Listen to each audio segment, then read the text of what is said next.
Olá, olá a todos os ouvintes do Sessão às 6. Está começando agora uma nova edição comentando 2 filmes indicados ao Oscar 2021. Para quem aí não me conhece, me chamo Lucas Ribeiro e dessa vez, como já viram no título, os comentados essa semana são Bela Vingança, ou Promising Young Woman, e Minari. Vai ter o mesmo formato dos episódios anteriores, ou seja, na primeira parte, um filme, aqui no caso Bela Vingança, e na segunda, o outro, que é Minari. Ah, Lucas, mas eu só quero pular direto para a discussão sobre Minari. Se você olhar na descrição desse episódio, vai ver que tem 1 minuto exato em que a segunda parte começa. Então, só ir direto para lá, não tem problema nenhum. Último aviso antes de começarmos é que agora, em Bela Vingança, nos primeiros minutos não haverão spoilers, mas no final haverá uma pequena parte para comentar algumas coisas com spoilers. E vou avisar como sempre, então para quem não quer saber de nada, não se preocupe. É isso, já enrolei demais, então bora começar. A sinopse é a seguinte. Todos diziam que Cassie era uma jovem promissora, até que um evento misterioso destruiu abruptamente seu futuro. Nada em sua vida é o que parece ser. No entanto, um encontro inesperado está prestes a dar a Cassie a chance de corrigir os erros do passado.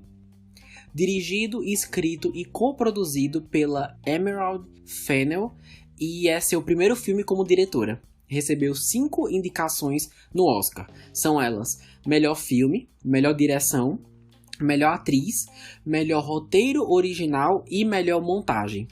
Diga aí, na primeira vez que você dirige um filme, é indicado ao Oscar 5 vezes, incluindo melhor direção. Meta de vida aí, viu? Bom, eu sei que a sinopse não revela quase nada, mas eu escolhi uma assim de propósito. Quanto menos você souber, mais será surpreendido. Pelo menos eu acredito nisso. Fui assistir não sabendo de quase nada e me surpreendi muito. Vamos ter uma discussão bem interessante. E queria começar dizendo que é super comum, quando um filme é indicado, não haver um consenso entre a crítica especializada e o público geral. Pelo fato de muitos longas não serem comerciais, o alvo acaba sendo mais os críticos do que as massas. Digo isso porque de todos os indicados que já vi até agora, esse é um dos únicos que consegue, ao meu ver, agradar os 2 grupos. É bem intelectual, tem técnica e ao mesmo tempo com uma história super acessível e fácil de entender. O fato desses 2 quase nunca se casarem, né, crítica e público, é também o motivo da audiência da premiação cair a cada ano, porque as pessoas estão cada vez menos se importando com os indicados. Simplesmente não tem interesse em assistir. Mas eu realmente acredito que com mais filmes como esse, como Bela Vingança, recebendo destaque, as coisas poderiam ser diferentes. Em relação ao roteiro, como disse, é super bem feito e fácil de entender, não entrega logo tudo de cara e isso proporciona algumas reviravoltas bem surpreendentes. Mas um dos maiores feitos, sem dúvida, é a habilidade de espalhar ao longo da história comentários bem fortes sobre como a sociedade naturalmente tende a favorecer o homem. Eu adoro que o filme enaltece uma coisa que muita gente esquece. É menos frequente hoje em dia vermos comentários obviamente preconceituosos, graças ao politicamente correto, que está em todo lugar. E por causa disso, as coisas não são tanto preto e branco como eram algumas décadas atrás. As pessoas estão mais sutis, com comentários mais discretos, entre aspas, e aqueles que propagam estão crentes de que não estão ofendendo ninguém.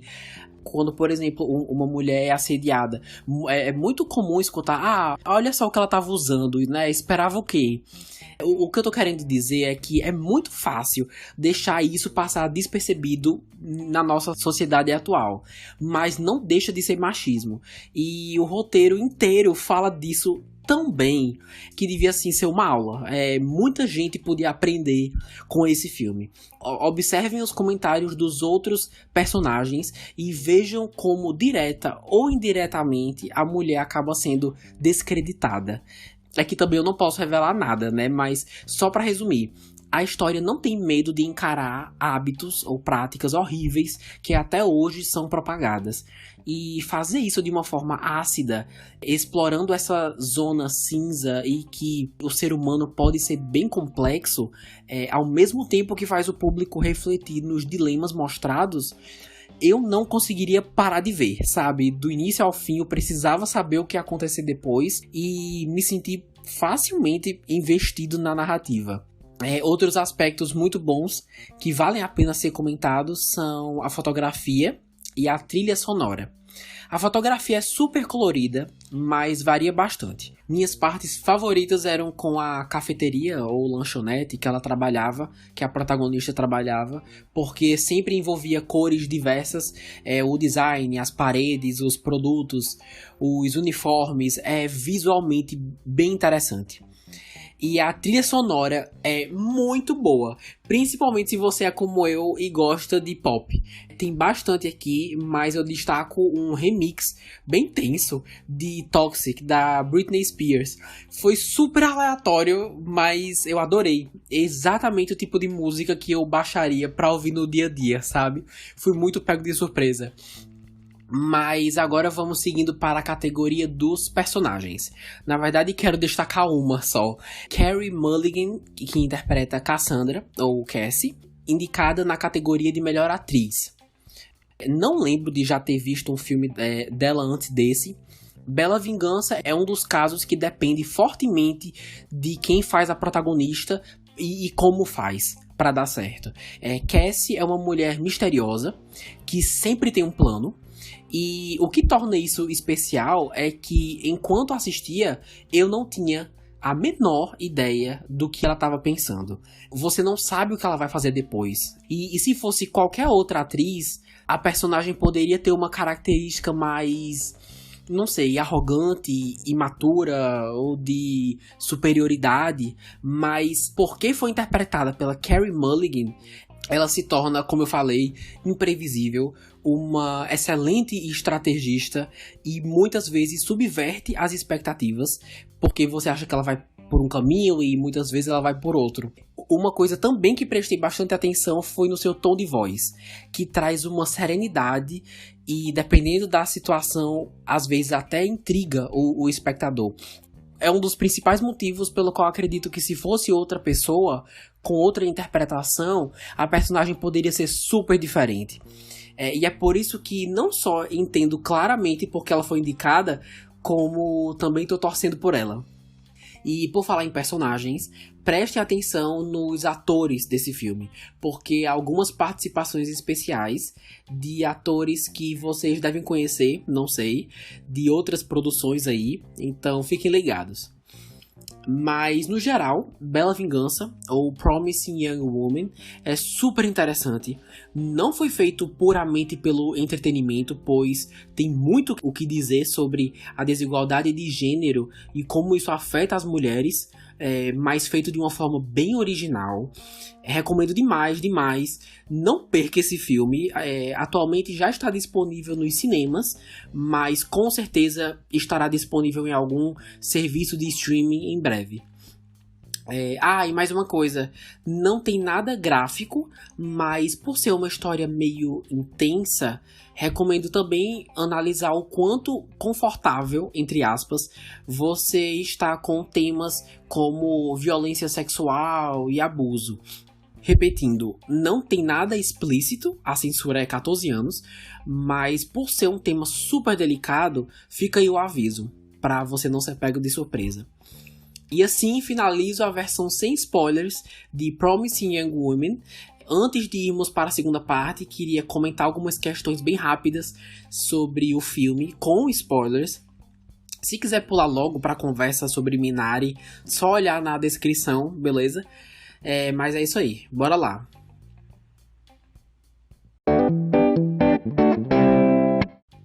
Certo, como já ficou óbvio, eu adorei a experiência, super assistiria de novo, mas eu tava tão investido que não tava preparado para algumas mudanças que ocorreram ao longo da história. Duas, no caso. Ambas não são problemas de roteiro nem nada, mas sim minha opinião pessoal mesmo. Então, a primeira foi o fato do cara que a Cassie tava ficando, que agora eu não lembro o nome, presenciou o estupro lá da Nina, amiga dela, e não fez nada. E assim, o filme fez um trabalho tão legal, me deixando feliz e investindo neles como um casal. Eles combinavam demais, eram divertidos, interessantes, separadamente e juntos, coisa que muitos filmes e séries têm dificuldade em explorar, inclusive. Normalmente só sabem fazer ou um ou outro, mas até a metade da história tava tudo perfeito. Inclusive, uma parte minha, agora que eu terminei, desejaria ter terminado o filme ali. Mas quando revelaram que o cara, indiretamente, fez parte de uma tragédia que, de certa forma, impactou a vida da Cassie, não tinha mais volta. Eles estragaram completamente o casal. Mas eu digo isso não só porque eu shippava eles, e eu shippava assim, eu não vou mentir, mas principalmente porque a protagonista já passou por tanta coisa que se abrir para um relacionamento saudável parecia ser algo muito novo para ela, sabe? E ela merecia tanto isso. Eu fiquei muito frustrado por ela, porque quando vi o que ele tinha feito, ou não feito, né? Ajudar a menina, no caso, sabia na hora que ela não ia perdoar. Ela não parece ser esse tipo de pessoa. E esse ser o desfecho deles dois foi meio frustrante, sabe? Bom, a segunda coisa, na verdade isso é bem mais simples. Eu achei ridículo que ela morreu faltando 20, 30 minutos pro filme acabar. Ok, que mostrou de forma bem realística que o que ela faz tem sim consequências e nem tudo sai como planejado, né?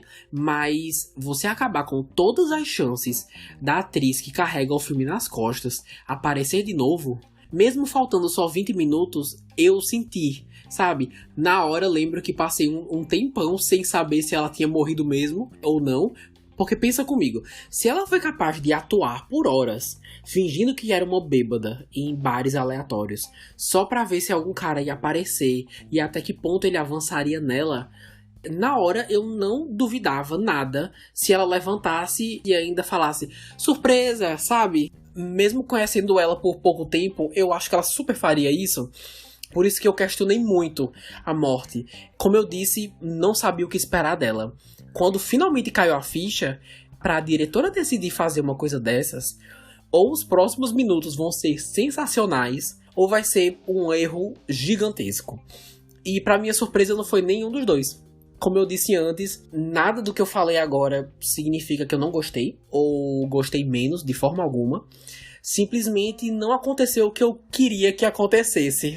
E tudo bem, vou ter que aceitar a ideia. E é isso.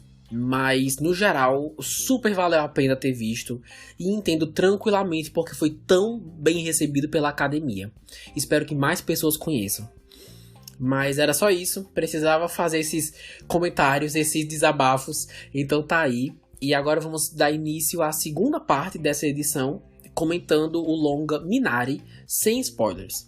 Vamos à sinopse.